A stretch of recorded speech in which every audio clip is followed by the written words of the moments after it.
तो दोस्तों आज हम पहुंचे हैं अमरोहा में। यहाँ पर मैं आपको ऐसे फार्मर से मिलाऊंगा जो नोएडा में मल्टीनेशनल कंपनी में जॉब करते थे, अच्छा खासा पैकेज भी था। वो पैकेज छोड़ के अपने गांव में आकर यहाँ पर उन्होंने वर्मी कंपोस्ट शुरू करा। और दोस्तों फ्यूचर को देखते हुए काफ़ी ये जो बिज़नेस है काफ़ी अच्छा है, और जो हमारे फार्मर भाई हैं वो उसको किस तरह से कर सकते हैं वो भी हम सर से बात करेंगे।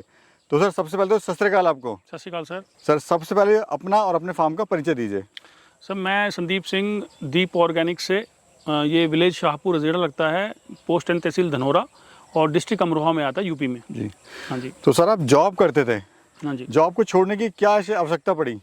सर देखिए, जॉब में भी आप एक टाइम पे लेवल पे पहुंचने के बाद ना थोड़ा सा मन ये लगता है कि आप ना दूसरे को एक तरह से कमा के दे रहे हैं। कहीं ना कहीं खुद का एक वो नहीं होता कि हाँ मेरी आइडेंटिटी ये है कि मैं आगे फ्यूचर में इस लेवल पे पहुंच जाऊंगा, ये इतना एक्स अमाउंट में ले लूँगा।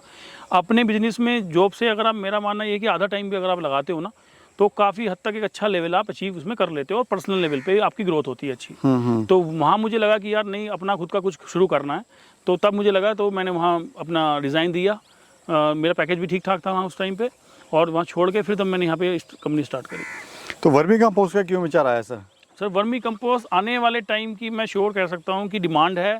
जो लैंड का जो अगर क्वालिटी देख रहे हो कि जिस हिसाब से ख़राब होती जा रही है ज़मीन की क्वालिटी, ईल्ड में फ़र्क पड़ रहा है आपका, और रोग बहुत आ रहे हैं, रोग आने शुरू हो गए हैं।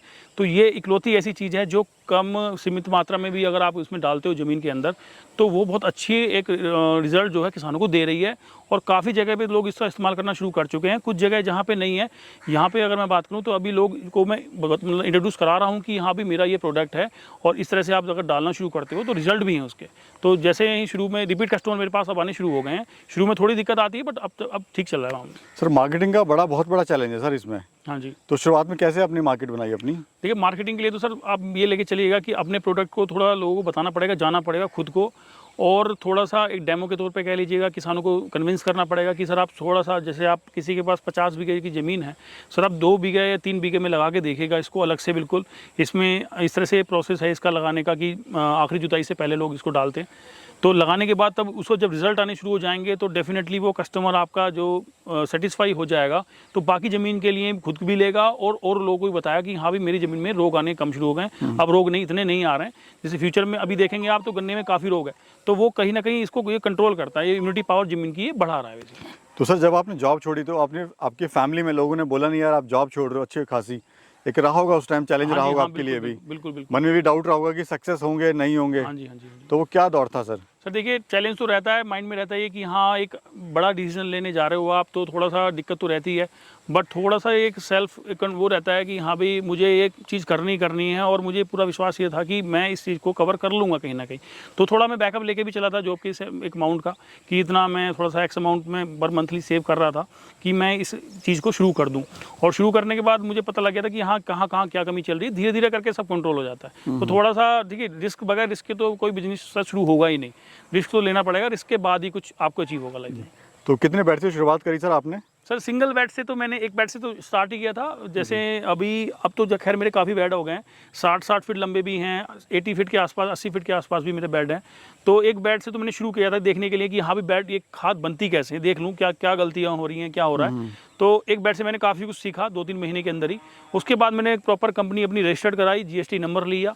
नंबर लेने के बाद तब मैंने प्रॉपर ये प्लान किया। पहले मैंने फ्लिपकार्ट, अमेज़ोन पे भी सेल किया है मैंने, और उसके बाद फिर मैंने अब ये ऑफलाइन शुरू कर दिया है जो किसानों को मैं अप्रोच कर रहा हूँ। तो किस रेट में आप खाद दे रहे हैं और केचुआ किस रेट में दे रहे हैं? सर देखिए, केचुए का रेट जो है 150 रुपये किलो है आपका, और जैसे किसी को ज़्यादा क्वांटिटी में चाहिए होता है तो थोड़ा सा ऊपर थोड़ा बहुत नीचे वो करना पड़ता है। बाकी रेट की अगर खाद की बात करें, वर्मी कंपोस्ट की, तो वो सर 750 रुपये कुंटल से शुरू होकर आपका और 1000 रुपये कुंटल तक भी है। वो अगर छोटी पैकिंग आती है थोड़ा रेट बढ़ जाता है, और बड़ी पैकिंग है तो उसमें रेट यही रहता है। अभी कितने बेड हैं टोटल?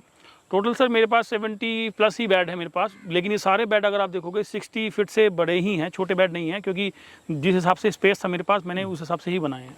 अच्छा, कोई अगर शुरू करना चाहता है तो जानना चाहता है कि एक बेड में को बनाने में क्या लागत आती है, इससे क्या प्रॉफिट होता है? सर देखिए, एक 30 फीट के बेड में अगर आप थोड़ा बताइए सर, ये हाँ जी। क्या थोड़ा प्रैक्टिकली सर समझ लेते हैं जी, बताइए। सर देखिए, 30 फीट के बेड में अगर आप लेके चलेंगे तो पन्नी की कॉस्ट भी लेके चलिएगा, लेबर की कॉस्ट भी लेके चलिएगा, ईंटों की कॉस्ट भी लेके चलिएगा, तो लगभग 4,500 रुपये आप मान के चलेगा कि इसमें कॉस्ट आ जाती है जी। और जब इसमें वो डिपेंड ये भी करता है कि आपके गोबर थोड़ा प्योर होना चाहिए, मिट्टी उसके अंदर ना हो, वो आप देख लीजिएगा।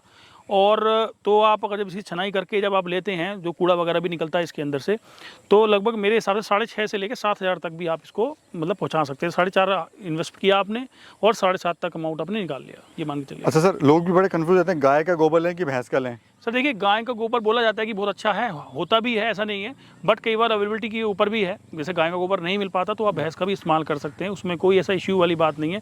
आपको बस थोड़ा सा मैनेजमेंट पानी को लेके कंट्रोल करना है कि मॉइस्चर लेवल क्या है, कैसे है, किस हिसाब से। अच्छा, समय कितना लगता है? जैसे आज हमने बेड बनाया, हाँ जी। तो एक प्रोसेस क्या है सर, वो समझाइए कि जैसे बेड बनाते हैं, गोबर कटाई वगैरह करते हैं, जो प्रोसेस होता है स्टिल स्टार्टिंग से लेकर एंड तक। देखिए सर, इसमें मेन चीज़ है गोबर। गोबर आप लेके आते हैं, गोबर लाने के बाद में आपने उसको लगभग 2-2.5 फीट की ऊंचाई पे आपने उसको फैला लिया।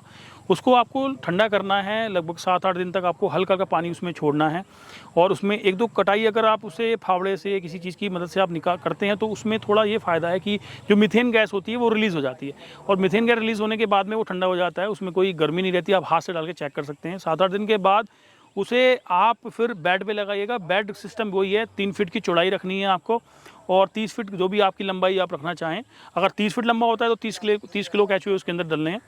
तो आपने पन्नी डाल ली, पन्नी डालने के बाद आपने ईंट साइड में लगा ली बॉर्डर लाइन पे, और आपने लेवल कर लिया उसका। थोड़ा सा लेवल इसलिए सही होना चाहिए कि पानी वहाँ उसमें बेड पे रुके ना आपका। पानी वहाँ से अगर आप डालना है आपको तो निकल जाए साइडों में, रुके ना आपका, क्योंकि पानी अगर वहाँ भरेगा सर, केचुए नीचे जो रहेंगे वो मर जाएंगे। उसके बाद आपने कबरनुमा शेप में इसमें आपको गोबर लगाना है। गोबर लगा लिया आपने, उसके बाद फिर आपको ऊपर से इसमें केचुए डालने हैं। 30 किलो केचुआ आपने मतलब फैला के उसमें डाल दिए पूरे लंबे लंबे बेड में, और उसके ऊपर से फिर आपने पानी पुराल डालनी है इसके ऊपर आपको। उसके बाद पानी ऊपर से मार के लास्ट मोमेंट पे आपने फिर उसको कर देना है। फिर हर दूसरे दिन, तीसरे दिन, जैसे जैसे आप देखेंगे कि उसमें मॉइस्चर लेवल कितना है, उस हिसाब से आपको पानी का छिड़काव करना है। तो सर ये बताइए, जो सबसे बड़ा जो इशू आता है वो क्या आता है? मतलब वर्मी कंपोस्ट यूनिट को स्टार्ट जब कर दिया, सब कुछ हो गया, तो सबसे बड़ी समस्या कहाँ पे आती है और क्यों आती है? सर सबसे बड़ी समस्या इसमें देखिए, खाद बनाने तक तो ठीक है, आगे लोग जो इसमें थोड़े नेगेटिव हो जाते हैं, डिमोटिवेट हो जाते हैं, वो थोड़ी सेलिंग को लेके हैं।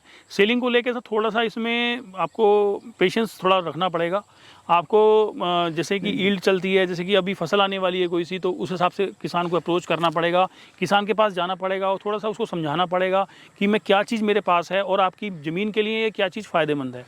सर और एक जो समस्या आती है मेन, वो ये आती है, इनको एक्सपीरियंस नहीं होता हमारे किसान भाइयों को, बरसात में उनका केचुआ भाग जाता है। हाँ जी, हाँ। ये 80% जो यूनिट स्टार्ट करते हैं उनके साथ ही आती है। हाँ। तो थोड़ा इसका समाधान बताइए। सर इसका समाधान मैं बेसिकली ये मानता हूँ कि अगर आपने ढाल अच्छा बनाया हुआ है, जो अपने बेड आप बना रहे हैं, उस टाइम पे थोड़ा आप ध्यान देंगे, लेवल थोड़ा अच्छा रखते हैं, और आपको जो ऊपर पत्ता डाला हुआ है, पुराल डाली हुई है, मान लीजिए केले का पत्ता है या पुराल है, थोड़ा ज़्यादा आप क्वांटिटी में लेके चलेंगे तो वो पानी जो रहेगा बेसिकली वो ज़्यादा बेड में टिक नहीं पाएगा। और जो एक बारिश के बाद होता है कि वाइब्रेशन होती है एक तरह से पानी उसके अंदर, जो अपना बेड बने होते हैं, उससे केचुआ थोड़ा डर के बाहर निकलता है। आपको साइड जो बॉर्डर लाइन है इस पे ध्यान देना है, लेवल पे ध्यान देना है, और ऊपर जो पत्ता पुराल जो भी डाला हुआ है आपने ज़्यादा डालना है, तो थोड़ा केचुए का नुकसान आपको, ये मैं ये नहीं कह रहा बिल्कुल निकलेंगे नहीं बाहर को, पर काफ़ी हद तक बहुत कंट्रोल हो जाएगा। मेरे हिसाब 10-20% का ही आपका नुकसान होगा, ज़्यादा नुकसान नहीं होगा आपका। अच्छा, ट्रेनिंग वगैरह सर कहाँ से लेते हैं अगर कोई करना चाहता है काम को? ट्रेनिंग सर मैं फ्री ऑफ कॉस्ट, अगर कोई मेरा किसान भाई आते हैं तो मैं समझाने के लिए मैं वेलकम करता हूँ, कोई दिक्कत वाली बात नहीं है। और कभी भी किसान भाई आना चाहें फ़ोन पे बात करके और आ सकते हैं और मेरे से सीख सकते हैं। वैसे कोई इसमें खास ट्रेनिंग की ज़रूरत तो नहीं है, पर शुरू में क्योंकि होता क्या है कि लोग डरते हैं, मैं भी था, तो मैंने भी कहीं ना कहीं डर के भी 1 बैट 2 बैट से शुरू किया, देखा कि भी क्या गलतियाँ हो रही हैं, क्या हो रहा है। तो अगर ट्रेनिंग या कुछ पूछना चाहें तो एनी टाइम वो कॉल कर सकते हैं पूछने के लिए, और मैं उनको ढंग से पूरा प्रोसेस बताऊंगा, पूरा आराम से शुरू कर सकते हैं। अच्छा, आपने सर यहाँ पे पॉलीथीन लगाई है। हाँ जी। कुछ किसान भाई हमारे पॉलीथीन नहीं लगाते हैं, तो बड़ा कन्फ्यूजन रहता है, लगाएं कि ना लगाएं।